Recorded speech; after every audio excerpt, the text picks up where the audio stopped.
Hello everyone, current affairs with film booster series में आपका स्वागत है। आज है 30 जुलाई 2021। तो आज हम देखेंगे कौन कौन सी घटनाएं द हिंदू न्यूज़पेपर साथ ही अदर मैगजीन में इंपॉर्टेंट रही हैं, जो कि हमारी प्रीलिम्स 2021 और 2022 की दृष्टि से काफ़ी ज़्यादा इंपॉर्टेंट हैं। तो चलिए शुरू करते हैं।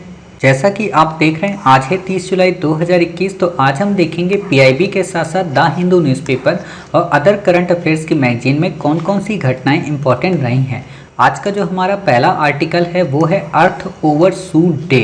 नाम से ही समझ में आ रहा है, अर्थ का मतलब पृथ्वी, ओवरशूट का मतलब काफ़ी ज़्यादा मात्रा और डे का मतलब दिन। सामान्य तौर पर अगर हम ये कहें कि अर्थ ओवरशूट डे हम किसे कहते हैं, तो अर्थ ओवरशूट डे उसे कहा जाता है कि प्रकृति के द्वारा इस पूरी पृथ्वी में जितने भी संसाधन उपलब्ध कराए गए, संसाधन का मतलब जितने भी वन हैं, जितनी भी वनस्पतियां हैं, जितने भी जीव जंतु हैं और जितनी भी धरा है, इस सब का अगर मानव ने काफ़ी ज़्यादा उपयोग कर लिया अपेक्षाकृत उस प्रकृति के उत्पादन की क्षमता के। ऐसे आप सामान्य तौर पर समझिए, जैसे मान लीजिए एक नेचर को, एक पेड़ को उपज करने में लगभग 15 से 20 वर्ष लगते हैं, लेकिन मान लीजिए मानव ने 15 दिन में ही वो पेड़ काट डाले। मतलब 15 साल में मानव ने टोटल 100 पेड़ लगाए नहीं, बल्कि 1000 पेड़ उसने काट दिए। तो इसको बोलते हैं ओवरशूट डे। ठीक है, तो बस आपको इतना बस पता होना चाहिए, इससे ज़्यादा आपसे क्वेश्चन नहीं पूछेगा। 2006 में पहली बार मनाया गया था ग्लोबल फुटप्रिंट नेटवर्क के द्वारा। आपसे एक क्वेश्चन ये पूछा जा सकता है कि ग्लोबल जो फुटप्रिंट नेटवर्क है वो किससे संबंधित है। तो वास्तव में एक एनजीओ है, आपको यहाँ दे देगा ये यूएन का एक संगठन है। तो आप कहेंगे नहीं साहब, एक एनजीओ है, ठीक है, नॉट फॉर प्रॉफिट है। अब दो फैक्ट याद रखना। वैश्विक कार्बन फुटप्रिंट में 6.6% की वृद्धि हुई है 2020 की रिपोर्ट के अनुसार, और वैश्विक वन जैव क्षमता में 0.5% की कमी आई है। आपके दिमाग में दो क्वेश्चन आए होंगे कि सर कार्बन फुटप्रिंट का क्या मतलब होता है। कार्बन फुटप्रिंट का मतलब ये होता है कि जो कार्बन एमिट हो रहा है ज़्यादा से ज़्यादा, ठीक है, उस कार्बन के एमिशन को ट्रैक करना, यानी कि उसके पदचिन्हों को देखना कि ये कार्बन कहाँ कहाँ से एमिट हो रहा है। तो पता ये चला है कि कार्बन काफ़ी ज़्यादा एमिट हुआ है इंडस्ट्री के द्वारा। ठीक है, दूसरा जो क्वेश्चन है यहाँ पे, वैश्विक वन जैव क्षमता। वैश्विक वन जैव क्षमता का क्या मतलब होता है कि जब वनों की संख्या ज़्यादा होती है तो वो क्या करते हैं, इस कार्बन को अवशोषित कर लेते हैं और ऑक्सीजन को रिड्यूस निकालते हैं बाहर। ठीक है, अब एक बात बताना, जब कार्बन ज़्यादा हो रहा होगा और पेड़ पौधे हमारे यहाँ कम होंगे, तो सिंपल सी बात है, इससे क्या होगा कि हम कार्बन को कम एब्जॉर्ब करा पाएंगे, उसे कम अवशोषित करा पाएंगे, तो वायुमंडल में अपने आप कार्बन बढ़ जाएगी, है ना। अब यहाँ पे चर्चा में क्यों आया, क्योंकि आपको पता होगा कि अमेज़न जो जंगल हैं ब्राज़ील में और उसके जितने भी समकक्ष कंट्री हैं, वहाँ पे क्या हुआ, आग लग गई थी, तो जिस कारण वहाँ पे काफ़ी ज़्यादा वन जल गए। ऐसे ही ऑस्ट्रेलिया में बुश फायर लगी थी, जिसके कारण वहाँ पे कई सारे वन जल गए। ठीक है, तो एक बार हम दोनों लोकेशन आपको दिखा देते हैं, ऑस्ट्रेलिया कहाँ पे है और आपका अमेज़न कहाँ पे है। तो आप ऐसे देखिए, ये जैसे हमारी प्यारी पृथ्वी है, प्यारा भारत, ये अफ्रीका से हम वेस्ट की ओर बढ़े, और अफ्रीका से जब वेस्ट बढ़े तो ये मिलता है आपका अमेज़न पूरा फॉरेस्ट, जो वेनेजुएला, कोलंबिया, इक्वाडोर, ब्राज़ील, ठीक है, पेरू, बोलीविया, पराग्वे, यहाँ सब में जुड़ा हुआ है। ठीक है, तो आपको पता होना चाहिए कि अमेज़न कहाँ पे है, तो आपने देख लिया। इससे ज़्यादा आपको यहाँ पे कुछ भी नहीं याद रखना है। इसको बोलते हैं साउथ अमेरिका। कुछ बच्चे सोच रहे होंगे सर इतना भी हमें नहीं पता है क्या। तो जो बच्चे पहली बार देख रहे हैं, जिनको 2024 में देना, उनको तो मैप पता होना चाहिए ना। फिर बात आती है ऑस्ट्रेलिया। ऑस्ट्रेलिया आपकी ये लोकेशन है, ठीक है, तो आपको ये ऑस्ट्रेलिया मिल गया। इससे ज़्यादा आपको यहाँ पे कुछ भी याद रखने की ज़रूरत नहीं है, समझ गए। चलिए, अगला आर्टिकल हमारा इसमें क्या है, काफ़ी इंपॉर्टेंट आर्टिकल है, आपसे क्वेश्चन इस पर पूछा जा सकता है। आई मेसा क्या है। सामान्य तौर पर इसका अगर आप अर्थ समझ गए तो आप इसका मतलब भी समझ जाएंगे। क्या नाम है, information monitoring evaluation and social audit, यानी कि जो सोशल ऑडिटिंग से रिलेटेड सूचना है, उसकी जो निगरानी है, उसका जो मूल्यांकन है, ये सब करना। आप जब एथिक्स पढ़ते हैं तो एथिक्स में हम आपको एक टॉपिक पढ़ाएंगे सोशल ऑडिट का, ठीक है, कि सोशल ऑडिटिंग की क्या खास बातें होती हैं, तो उसी से रिलेटेड है। बट बेसिक तौर पे 2-3 बातें आपको पता होनी चाहिए। आपको दे देगा हाल ही में चर्चा में रहा आई मेसा पोर्टल क्या है, तो आप बता सकते हो कि सूचना निगरानी मूल्यांकन और सामाजिक लेखा परीक्षा का एक पोर्टल है। दूसरा जो क्वेश्चन बनेगा वो क्या बनेगा कि इसे कब जारी किया गया, तो 2021 और 22 के वित्त वर्ष में। अब यहाँ ध्यान देना, ये जो वर्ड होता है ना वित्त वर्ष, बच्चे इसमें कंफ्यूज रहते हैं। जो आरबीआई का वित्त वर्ष होता है वो अलग होता है, भारत सरकार का वित्त वर्ष अलग होता है। वित्त वर्ष का मतलब होता है एक वर्ष में सरकार नीतियां जो बनाती है, पैसा जो खर्च करती है, जो बजट बनाती है, उसे वित्त वर्ष कहते हैं। वित्त वर्ष क्या हुआ, वित्त वर्ष अगर आप मोटे तौर पर ये समझे तो 1 फरवरी 2021 से, ठीक है, 31 जनवरी 2022 के मध्य का जो समय हुआ उसको कहते हैं एक वित्तीय वर्ष। ये हो गया भारत सरकार का। आरबीआई की अगर हम बात करें कि आरबीआई का जो वित्त वर्ष है वो कैसा है, तो आरबीआई का वित्त वर्ष मार्च और अप्रैल का होता है, ठीक है। क्या आपका इसमें होगा 1 अप्रैल से 31 मार्च तक का, बदलता रहता है, चेंज होने वाला है, ये भी इस पे डिबेट चल रही है, तो बहुत जल्द हो सकता है इसी की तरह वित्त वर्ष बन जाए। तो ये बातें आपको पता होनी चाहिए, ठीक है। तीसरी खास बात जो इसमें है, दूसरी मैं बार बार कह रहा हूँ, वो ये कि ये जो सामाजिक लेखा परीक्षा होता है ये राज्यों की सामाजिक लेखा परीक्षा इकाइयों और राष्ट्रीय ग्रामीण विकास एवं पंचायती राज संस्थान के माध्यम से किया जाता है। मतलब लोकल लेवल पे इसकी ऑडिटिंग होती है। ऑडिटिंग का सामान्य सा मतलब अगर आप नहीं समझ पा रहे तो ये समझिए, मान लीजिए सरकार ने मनरेगा योजना शुरू की। मनरेगा में कहा गया कि हर एक व्यक्ति को एक घर से हम उनको रोजगार प्रोवाइड करेंगे, 100 डेज काम की सुविधा प्रोवाइड करेंगे। बट वहाँ पे 100 डेज उनको काम की सुविधा नहीं मिल रही, तो गांव के लोगों ने उस स्कीम को ऑडिट किया और देखा कि ये स्कीम ऑडिट नहीं हो पा रही है, यानी कि सही से क्रियान्वित नहीं हो पा रही, इसमें कई प्रकार के भ्रष्टाचार संलिप्त हैं, तो इसी चीज़ को ऊपर के अधिकारियों को बताएगी। समझ गए, ये इसलिए होता है। ये आप समझिए गवर्नेंस में काफ़ी ज़्यादा इम्प्रूवमेंट आता है। किस मिनिस्ट्री के अंतर्गत है, सोशल जस्टिस एंड अधिकारिता, ठीक है। तो इतनी बातें याद हो गई। खास बात यहाँ पे 2-3 और याद कर लीजिए, स्कीम को लेकर आपसे क्वेश्चन पूछा जा सकता है कि सामाजिक जो लेखा परीक्षा है वो सरकार आमजन द्वारा संयुक्त रूप से किसी योजना के क्रियान्वयन को मूल्यांकित करती है, यानी कि सरकार का सहयोग होता है, आमजन का सहयोग होता है, दोनों मिलकर किसी भी योजना के सफल होने के क्रियान्वयन को चेक करते हैं। और जो पहली योजना अभी इसमें आई थी सबसे, वो क्या थी, मनरेगा, जिसको ग्राम सभा के द्वारा ऑडिट किया गया था, पहला अधिनियम के रूप में इसे माना गया। फिर कई सारी और योजनाएं आई, चाहे वो प्रधानमंत्री आवास योजना हो, राष्ट्रीय सामाजिक सहायता कार्यक्रम हो, मिड डे मील हो। इस पे ऑलरेडी हमने आपको एक आर्टिकल पढ़ाया है आज से 4 से 5 दिन में। अब आप हमें कमेंट बॉक्स में 2 बात बताना। पहला कि जो मिड डे मील स्कीम है किन बच्चों के लिए, प्राथमिक, माध्यमिक, उच्चतर, ठीक है, पहली बात। दूसरी बात, क्या ये भारत के सभी राज्यों के लिए है। तीसरी बात, इसे आज़ादी के बाद द्वितीय पंचवर्षीय योजना में शुरू किया गया था क्या, तो आप ये बातें बताइए, ठीक है। तो उम्मीद है आप ये सारी चीज़ें एक बार फिर से सुनिए, वीडियो को पॉज करिए और इसको कमेंट बॉक्स में हमें बताइए।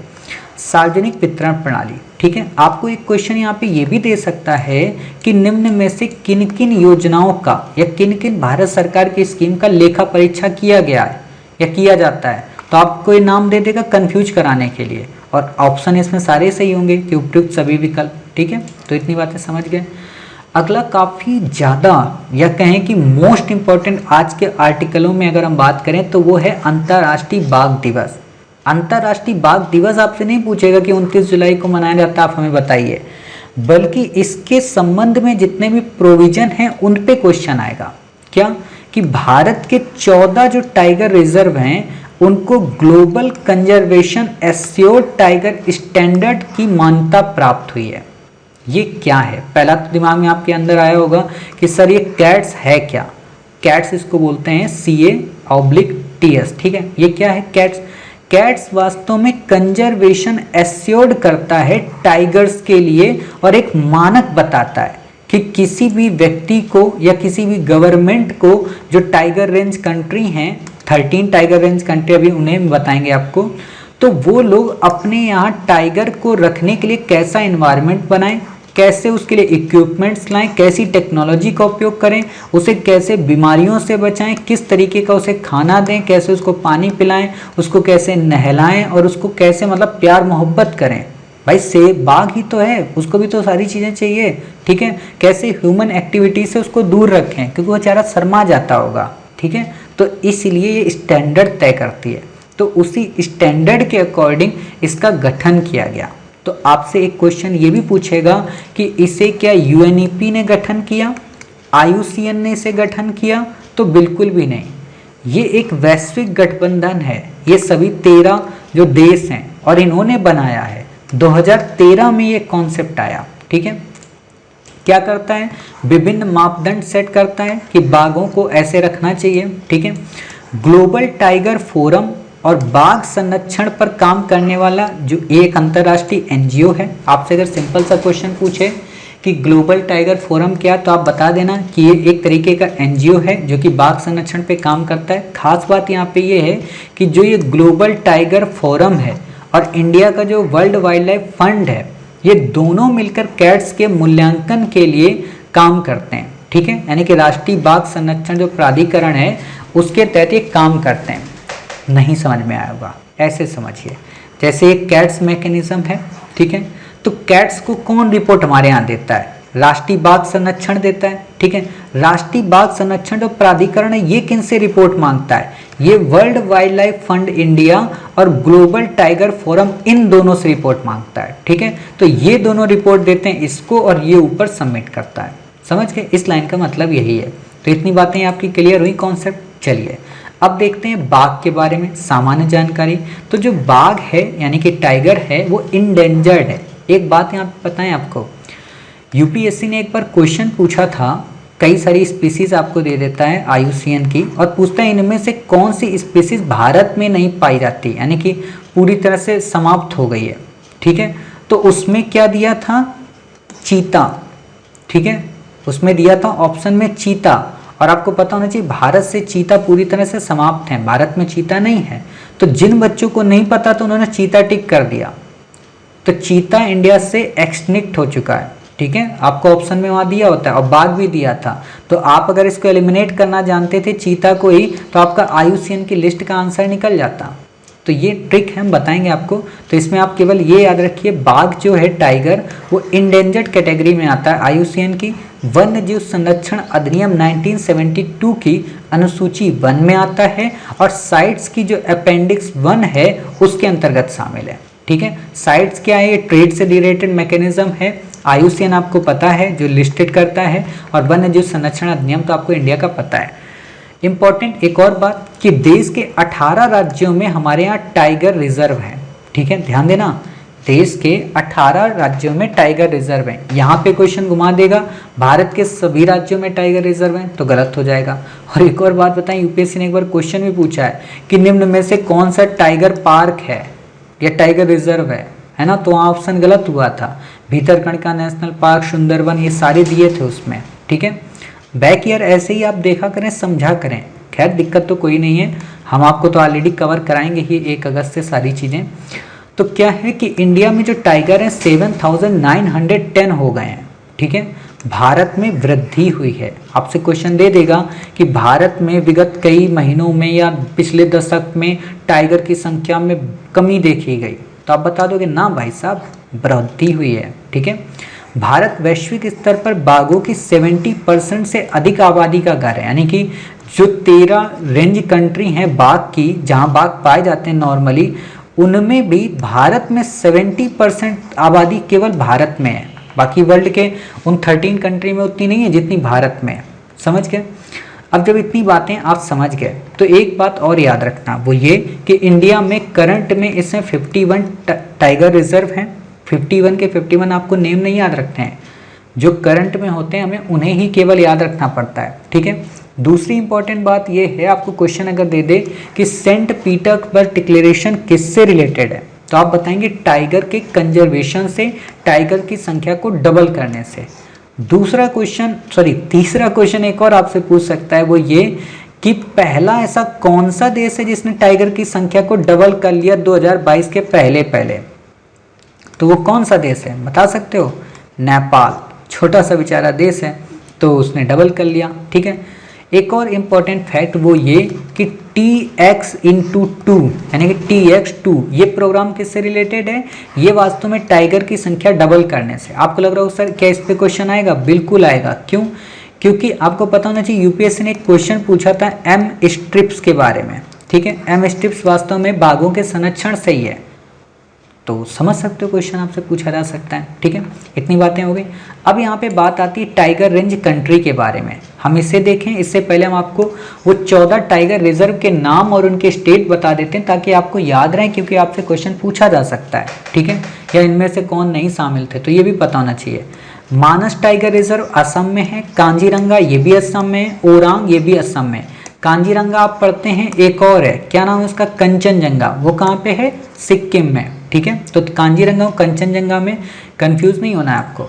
सतपुड़ा, कान्हा और पन्ना ये तीनों मध्य प्रदेश में, ठीक है। ओरांग याद रखना कि असम में, आपसे क्वेश्चन पूछा जा सकता है।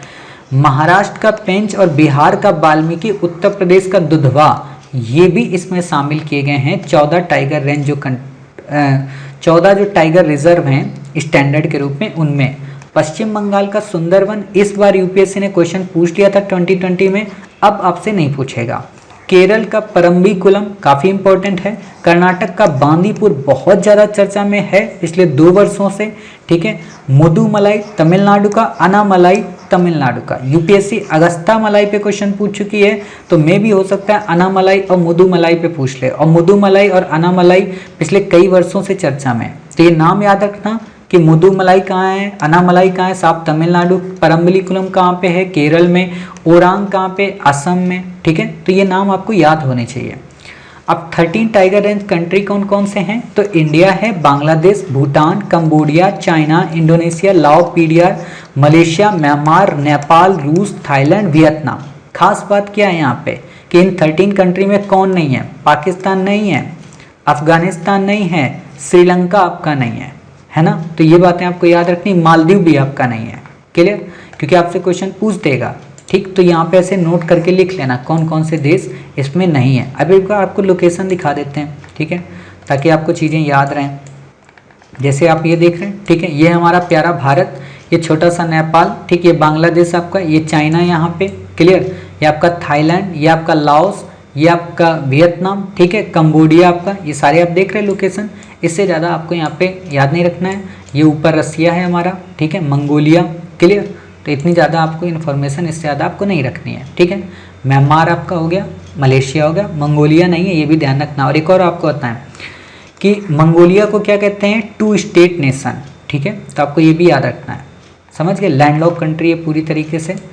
चलिए, यूके सिन्हा समिति हाल ही में चर्चा में रही है, हालांकि इस बहुत पुरानी समिति है 2017-18 के टाइम पीरियड की, बट आपसे फिर भी क्वेश्चन पूछा जा सकता है। किससे रिलेटेड है, एमएसएमई सेक्टर से, यानी कि जो सूक्ष्म एवं लघु उद्योग है उनसे रिलेटेड, ठीक है, उसमें सुधार से संबंधित। अगला आर्टिकल है हमारा केंदू का पत्ता या तेंदू पत्ता। वास्तव में हुआ क्या है कि उड़ीसा के कालाहांडी जो जिला है, वहाँ भी कई सारे बच्चे इस तेंदू के पत्ते को इकट्ठा कर रहे थे। तो ये बच्चों के लिए कहा यह गया कि बच्चे बीड़ी के कारखाने में काम करते हैं, तो बाल श्रम अपराध है, तो इसलिए चर्चा में रहा है। द हिंदू न्यूज़पेपर में आर्टिकल आया था। तो हमारे लिए ये तो करंट की घटना इंपॉर्टेंट नहीं है, इंपॉर्टेंट है तेंदू का पत्ता। कई तरीके से आपसे क्वेश्चन पूछा जा सकता है कि तेंदू का पत्ता क्या उष्णकटिबंधीय सदाबहार वन है, उष्णकटिबंधीय पर्णपाती वन है, क्या शीतोष्णकटिबंधीय वन है, ठीक है। ऐसे आपसे क्वेश्चन पूछेगा। कमेंट बॉक्स में आप हमें बताना या कटीले वन है कि इनमें से ये कौन सा है, सदाबहार वन है, पर्णपाती वन है, ठीक है, या ये आपका कटीला वन है, बताइएगा कमेंट बॉक्स में, ठीक है, या शीतोष्णकटिबंधीय है, ठीक। क्योंकि आपसे क्वेश्चन कई बार एक बार पूछा भी, यूपीएससी ने कई सारे नाम दे दिए, साल, शीशम, तेंदू का पत्ता, तो कन्फ्यूजन हो जाती है। उड़ीसा का हरा सोना इसे कहते हैं, बीड़ी निर्माण उद्योग में काम आता है। आप लोगों में से जिन बच्चों ने बीड़ी देखी होगी, मैं बोल रहा हूँ देखी होगी, पीने की बात नहीं कर रहा हूँ क्योंकि आप लोग पीते ही नहीं होंगे, ठीक है। तो जो बीड़ी आती है, दादा वगैरह गांव के मोहल्ले के लोगों को देखा होगा, तो बीड़ी जिस लपेटी जाती है ना, धागे से लपेटी जाती है, तो वो जो ऊपर लपेटना वाला होता है वो पत्ता यही होता है, सूखा पत्ता, ठीक है। और उसके अंदर तो पाउडर बाकी भरा ही होता है, तंबाकू वगैरह। मध्य प्रदेश, छत्तीसगढ़, के बाद तीसरा स्थान है तेंदु उत्पादक में उड़ीसा का। आपसे ऐसा नहीं पूछेगा क्वेश्चन कि तेंदु उत्पादक तीसरा राज्य उड़ीसा है, ठीक है। खास एक और बात है कि मलेरिया हो, दस्त हो, पेचिश हो, इन सब में औषधि के रूप में ये तेंदु का पत्ता काम करता है, ठीक है। तो इतनी बातें आपको पता चल गई। लास्ट हमारा आर्टिकल है सतलज रिवर, चर्चा में रही है, काफ़ी इंपॉर्टेंट है। ये सिंधु की सबसे पूर्वी सहायक नदी है, ठीक है। पूर्वी सहायक का मतलब जो इधर से, जैसे ये सिंध हमारी है, पश्चिम में भी कई सारी रिवर हैं और पूर्व में भी कई हैं, तो पूर्वी ये सबसे बड़ी रिवर है, ठीक है। अन्य 5 नदियों में सबसे लंबी है, जो भारत और पाकिस्तान के मध्य, पाकिस्तान के मतलब पंजाब के ऐतिहासिक शहर से होकर गुजरती है। मानसरोवर झील के राक्षस ताल से इसका उद्गम होता है, अभी आपको हम दिखा देंगे लोकेशन। सिपकिला दर्रे के से होते हुए हिमाचल को क्रॉस करते हुए ये शिवालिक श्रृंखला को काटती है और आगे जाके इसमें रावी, चिनाब, झेलम सब मिलकर पाकिस्तान में से सिंध से सीधे मिल जाती है, ठीक है। रावी, चिनाब, झेलम ये आपको पता है। लुहरी जल विद्युत परियोजना और भाखड़ा नांगल, ये दोनों परियोजनाएं वास्तव में इसी सतलज नदी पे बनी है। अब आप कमेंट बॉक्स में बताना दुलहस्ती, ठीक है, सलाल, ये जो बांध हैं ये किस रिवर पे बने हुए हैं। काफ़ी ज़्यादा पिछले वर्ष चर्चा में रहे, हमने आपको करंट पे पढ़ाया भी है, ठीक है। तो उम्मीद है आपने आज के आर्टिकल देख लिए। अब मैं यहाँ पे आपको रिवर दिखाने वाला था, तो आप एक बार ये देख लीजिए। ये जैसे कि आपकी रिवर है, ठीक है, प्यारा भारत हमारा, ये हमारी सतलज रिवर है, ठीक है। तो सतलज रिवर आप ऐसे देख सकते हैं, ठीक है। बाकी हम आपको जब ज्योग्राफी पढ़ाएंगे तो वहाँ पे हम आपको और डेप्थ में इसका डायग्राम को बताएंगे, ठीक है। ये सतलज रिवर है, ये जाके पाकिस्तान में फिर मिल जाती है, ठीक है। ये इंडिया की टेरिटरी आप देख रहे हैं, यहाँ से कैसे मिल जाती है। आप ऐसे यहाँ पे देख सकते हैं सतलज रिवर के बारे में, ठीक है, थोड़ी पिक्चर के रूप में। ये देखिए, ठीक है, कितना अच्छा मनोरम दृश्य है, राक्षस ताल से निकलती है, ठीक। तो इतनी बातें आप समझ गए, इससे ज़्यादा आपको यहाँ पे याद रखने की ज़रूरत नहीं है, ठीक है। उम्मीद है आपको आज की सारी घटनाएं पसंद आई होंगी। मिलते हैं अपने 31 जुलाई के कुछ बेहतरीन आर्टिकल के साथ। तब तक अपना ख्याल रखिए और स्वस्थ रहिए। कोविड-19 के पैंडेमिक से अपना और अपनी फैमिली का बचाव करिए।